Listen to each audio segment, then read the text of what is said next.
Hey, I've got this old Weber grill here and the ignition switch stopped working.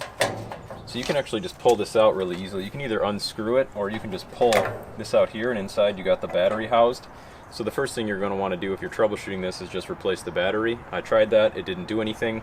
There's a lot of videos online of people actually replacing this ignition switch, so you can pull this whole unit out, pull the panel off the bottom, replace the wires, which is easy to do, but that's going to cost you some money and take you a little time. Another little trick is if the battery's not working, just get something rough. I just took a scrap piece of wood here and I just super glued a piece of sandpaper on here quick. And what you can do is, what can happen is on the inside of here you can get a little ice buildup. We had some cold weather, so that can build up and that can prevent it from working, but also you can get some corrosion on the electrode in there. So you just take this, put it in there, give it a little scrape, give that connection point a little scrape, make sure there's no ice on it, or also if it's not a cold weather, if it's warm or summer or sometime when you get this issue, just make sure that some of that corrosion gets moved. Then just pop your battery back in, slip this back on top.